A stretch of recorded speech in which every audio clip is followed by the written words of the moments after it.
கர்த்தருடைய பரிசுத்த நாமத்திற்கு ஸ்தோத்திரம். இன்றைய நாளின் தியானத்திற்கென்று தெரிந்து கொள்ளப்பட்ட வேத வசனம் உபாகமம் புத்தகம் 23ஆம் அதிகாரம் 14ஆம் வசனம். உபாகமம் 23:14. உன் தேவனாகிய கர்த்தர் உன்னை ரட்சிக்கவும் உன் சத்துருக்களை உனக்கு ஒப்புக் கொடுக்கவும் உன் பாளையத்திற்குள்ளே உலாவிக் கொண்டிருக்கிறார். ஆகையால் அவர் உன்னிடத்தில் அசுசியான காரியத்தைக் கண்டு உன்னை விட்டு போகாத படிக்கு உன் பாளையம் சுத்தமாய் இருக்க கடவது. For the Lord your God walks throughout your camp to protect you and deliver your enemies to you. Your camp must be holy, lest he see anything unclean among you and turn away from you. உன் கடவுளாகிய ஆண்டவர் உன்னை காக்கவும் உன் பகைவர்களை உன்னிடம் ஒப்படைக்கவும் பாளையத்துக்குள்ளே உலா வருகிறார். அவர் உன்னிடத்தில் கழிவை கண்டு உன்னை விட்டு விலகாதவாறு உன் பாளையம் தூய்மையாய் இருக்கட்டும். ஆமென். இன்றைய தியான வசனம் இஸ்ரவேல் மக்களுக்கு தேவன் கொடுத்த முக்கியமான ஒரு கட்டளையை கூறுகிறது. அவர்கள் யுத்தம் செய்யும்போது தேவன் அவர்களோடு இருக்கிறார் என்று நினைவூட்டப்படுகின்றார். தேவன்தான் அவர்களை ரட்சிக்கிறார். அவர்களின் சத்துருக்களை அவர்களிடம் ஒப்புக் கொடுக்கிறார்.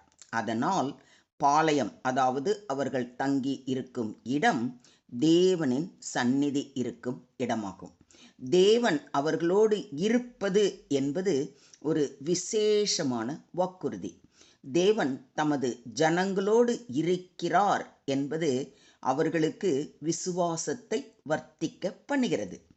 தேவனின் உளவாட்டம், பாதுகாப்பு அவர்களுக்கு உறுதி அளிக்கிறது. அப்படி தேவன் இருக்கும் இடம் எப்படிப்பட்டதாக இருக்க வேண்டும்? சுத்தம், பரிசுத்தமானதாக இருக்க வேண்டும் அல்லையா? தேவன் பரிசுத்தமானவர். அதனால் அவர் இருக்கும் இடமும் பரிசுத்தமாக இருக்க வேண்டும் என்பதை இன்றைய வசனம் வலியுறுத்துகிறது. பாளையத்திற்குள் அசுத்தமான காரியம் பிசிக்கல் அன்கிளீன்னஸ் மட்டுமல்ல, ஆன்மீக அசுத்தமும் இருந்தால் அது தேவனுக்கு அருவருப்பாகும். அசுத்தம் இருந்தால், தேவன் அசுத்தத்தை பார்த்தால் அவருடைய ஆசீர்வாதமும் பாதுகாப்பும் விலகும். இன்றைய தியான வசனம் மிக தெளிவாக நமக்கு அறிவுறுத்துவது என்னவென்றால், நாம் பரிசுத்தமாக இருந்தால் மட்டுமே தேவன் நம்மோடு இருப்பார். அப்படி பரிசுத்தம் இல்லாமல் அசுத்தம் இருக்கு அப்படின்னு நினைச்சாலே அவருடைய ஆசீர்வாதமும் பாதுகாப்பும் விலகும் அபாயம் உள்ளது என்பதைத்தான் இன்றைய தியான வசனம் மிக மிக தெளிவாக நமக்கு அறிவுறுத்துகிறது. அதனால் தேவனுடைய கட்டளையை பின்பற்றி நம்முடைய வாழ்க்கையையும் சுற்றுச்சூழலையும் சுத்தமாக வைத்திருக்க வேண்டும். இதை ஒத்துக்கிறீங்களா? உங்களை அழைத்தவர் பரிசுத்தராயிருக்கிறது போல நீங்களும் உங்கள் நடக்கைகள் எல்லாவற்றிலேயும் பரிசுத்தராய் இருங்கள். நான் பரிசுத்தர், ஆகையால் நீங்கள் பரிசுத்தராயிருங்கள் என்று எழுதியிருக்கிறதே என்று அப்போஸ்தலனாகிய பேதுருவும் நமக்கு நினைவூட்டுகிறார். என் பரிசுத்த பர்வதமாகிய சீயோனிலே வாசமாயிருக்கிற நான் உங்கள் தேவனாகிய கர்த்தர் என்று அப்பொழுது அறிந்து கொள்வீர்கள். அப்பொழுது எருசலேம் பரிசுத்தமாய் இருக்கும், அந்நியர் இனி அதை கடந்து போவது இல்லை என்று யோவேல் 3:17 வாசிக்கிறோம். இந்த வசனம் நமக்கு உணர்த்துவது தேவனின் பரிசுத்த இயல்பு மற்றும் அவர் தனது ஜனங்களிடத்தில் காண்பிக்கும் சீர்திருத்தமான நிலைப்பாடு. தேவன் நம்மோடு இருப்பதற்கு நாம் பரிசுத்த வாழ்க்கையை நடத்த வேண்டும் என்பதை கட்டளையாக வைக்கிறார். தேவனுடைய ஆலயத்துக்கும் விக்கிரகங்களுக்கும் சம்பந்தம் ஏது? நான் அவர்களுக்குள்ளே வாசம் பண்ணி அவர்களுக்குள்ளே உலாவி அவர்கள் தேவனாய் இருப்பேன், அவர்கள் என் ஜனங்களாய் இருப்பார்கள் என்று தேவன் சொன்னபடி நீங்கள் ஜீவனுள்ள தேவனுடைய ஆலயமாய் இருக்கிறீர்களே. ஆனபடியால் நீங்கள் அவர்கள் நடுவிலிருந்து புறப்பட்டு பிரிந்து போய் அசுத்தமானதை தொடாதிருங்கள் என்று கர்த்தர் சொல்லுகிறார். அப்பொழுது நான் உங்களை ஏற்றுக்கொண்டு உங்களுக்கு பிதாவாய் இருப்பேன், நீங்கள் எனக்கு குமாரரும் குமாரத்திகளுமாய் இருப்பீர்கள் என்று சர்வ வல்லமையுள்ள கர்த்தர் சொல்லுகிறார். இதை கொரிந்தியருக்கு எழுதின 2ஆம் நிருபம் 6ஆம் அதிகாரத்தில் வாசித்து அறிகிறோம். எத்தனை அன்பான தேவன் பாருங்கள். யாவரோடும் சமாதானமாய் இருக்கவும் பரிசுத்தமுள்ளவர்களாய் இருக்கவும் நாடுங்கள். பரிசுத்தம் இல்லாமல் ஒருவனும் கர்த்தரை தரிசிப்பதில்லையே என்று வேதம் நமக்கு அறிவுறுத்துகிறது. மொத்தத்தில் இன்றைய தியான வசனம் மூலம் நாம் கற்றுக்கொள்ளும் பாடம், தேவன் இஸ்ரவேலை நடத்தும்போது அவர் அவர்களோடு இருப்பார் என்பதே அவர்களின் பெரிய ஆறுதல் மற்றும் வெற்றியின் காரணம். ஆனால் அவருடைய பரிசுத்தத்துக்கு ஏற்ப அவர்களும் பரிசுத்தமாக இருக்க வேண்டும் என்பது தேவையின் அடிப்படை. தேவன் நம்மோடு இருக்க வேண்டுமானால் நம்மில் சுத்தமான நிலை, தூய்மையான செயல்கள் மட்டுமல்ல, மனதில் இருந்து வரும் பரிசுத்தமும் தேவை. தேவன் அசுத்தம் இருந்தால் விலகி விடுவார் என்பதை இங்கு மிக தெளிவாக வலியுறுத்தப்படுகிறது. தேவனின் அருகாமை என்பது பாதுகாப்பும் ஆற்றலும்.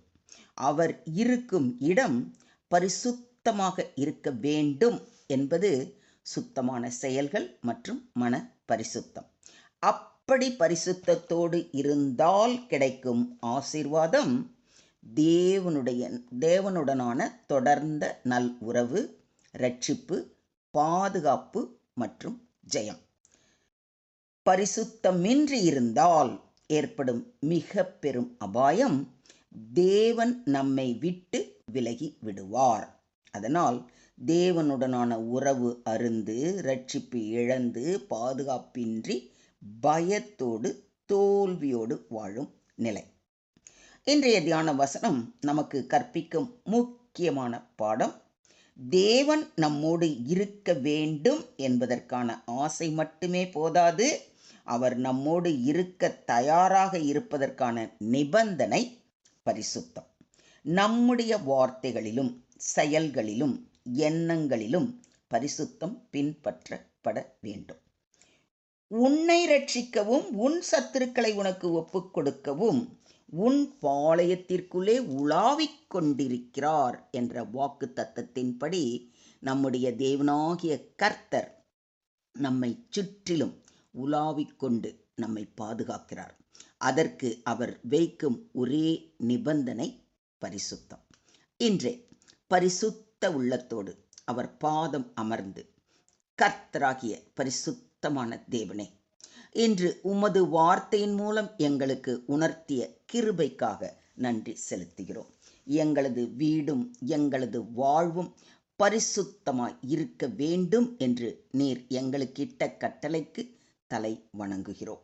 உமது அருகாமையில் எப்பொழுதும் வாழ எங்களுக்கு தயை செய்து எங்கள் உள்ளங்களையும் வாழ்வில் தூய்மையையும் நிலைநிறுத்தும் கிருபையை தாரும். எங்களுக்குள் எதுவும் அசுத்தமாக இருக்காமல் உமது ஆசீர்வாதங்களை இழக்காதபடி எங்களை நடத்தும். உமது பரிசுத்த ஆவியானவர் எங்களை வழிநடத்தி எங்கள் செயல்களிலும் வார்த்தைகளிலும் உம்மை மகிழ்விக்கச் செய்யும் கிருபையை தாரும். உமது பாதுகாப்பும் இரட்சிப்பும் எப்பொழுதும் எங்களோடு இருப்பதாக என்று உள்ளத்தின் ஆழத்திலிருந்து ஜெபிப்போம். அவரே நம்மை பரிசுத்தப்படுத்தி நம்மை விட்டு நீங்காமல் நம்மை ரட்சித்து பாதுகாப்பாராக. தேவனுக்கே மகிமை உண்டாவதாக. ஆமேன், ஆமேன், ஆமென்.